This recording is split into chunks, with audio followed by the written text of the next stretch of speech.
Hey first graders, I'm here with another Making Meaning Read Aloud, and it actually looks super similar to the one we already did this week about a kangaroo Joey, and this is the same format, the same authors, same author Joan Hewitt and the same photographer Richard Hewitt, and today we're going to read about a Harbor Seal Pup. So this is a Harbor Seal Pup. The other one we read was about a kangaroo Joey.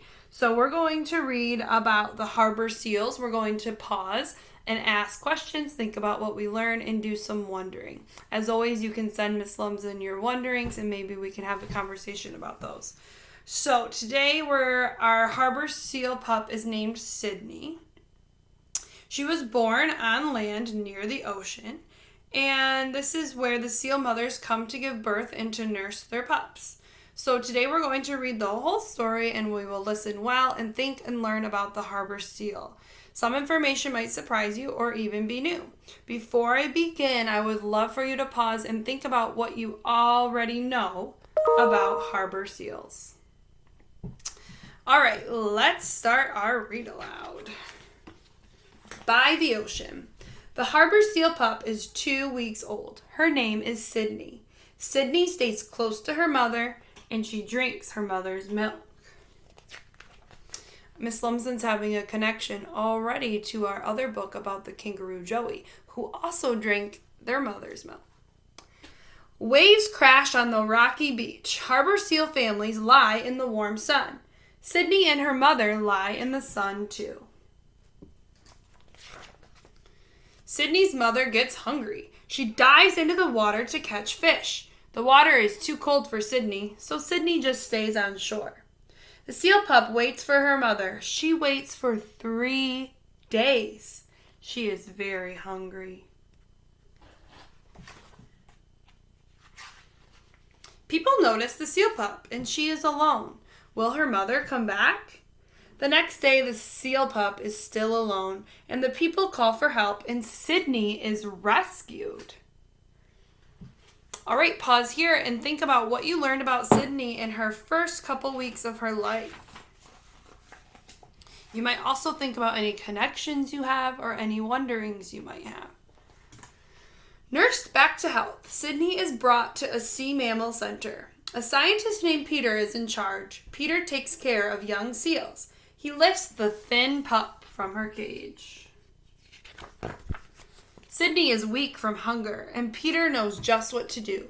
He puts a tube in Sydney's mouth. Then Nicole pumps a drink into Sydney's stomach. This drink is like the mother seal's milk. Very cool.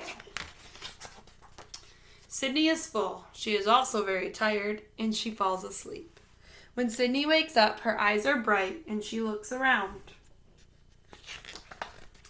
Peter examines the pup. Her heartbeat is normal, her temperature is normal, and she is healthy.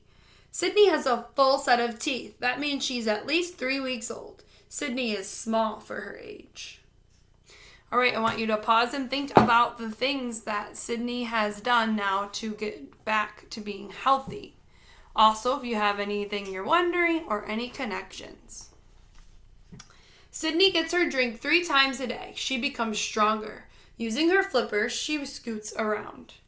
A child's plastic pool becomes Sydney's playpen. She likes the water, and she swims faster and faster.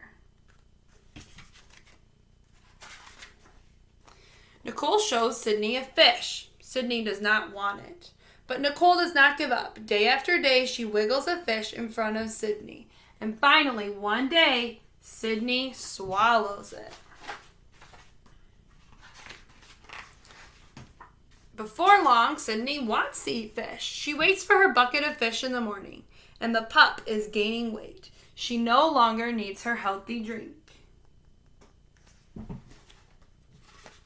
Sydney is 5 weeks old. She has a thick layer of fat. The fat will keep her warm in cold water. Sydney is ready to be on her own. All right, we're going to pause there and think about what happens to Sydney in the part I just read and how she got ready to be on her own. Returning to the ocean, Peter puts the pup in a carrying case. Other scientists take over. They carry Sydney onto a boat. Sydney is excited by the ocean's salty smell. She shakes the case. The boat heads toward an island. When they are almost there, the boat stops. It's time to say goodbye. A scientist tips the case. Good luck, little one, she says. Sydney slips to the water, and she will find other seals to live with, and she will catch fish, and Sydney will grow up in her ocean home. All right, that's the end. I want you to pause for the end and think about how the scientists returned Sydney to her ocean home and what will happen to Sydney now.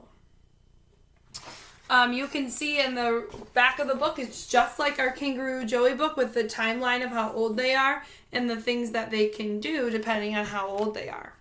So at the now that we're at the end, I have a couple more questions that you guys can think about.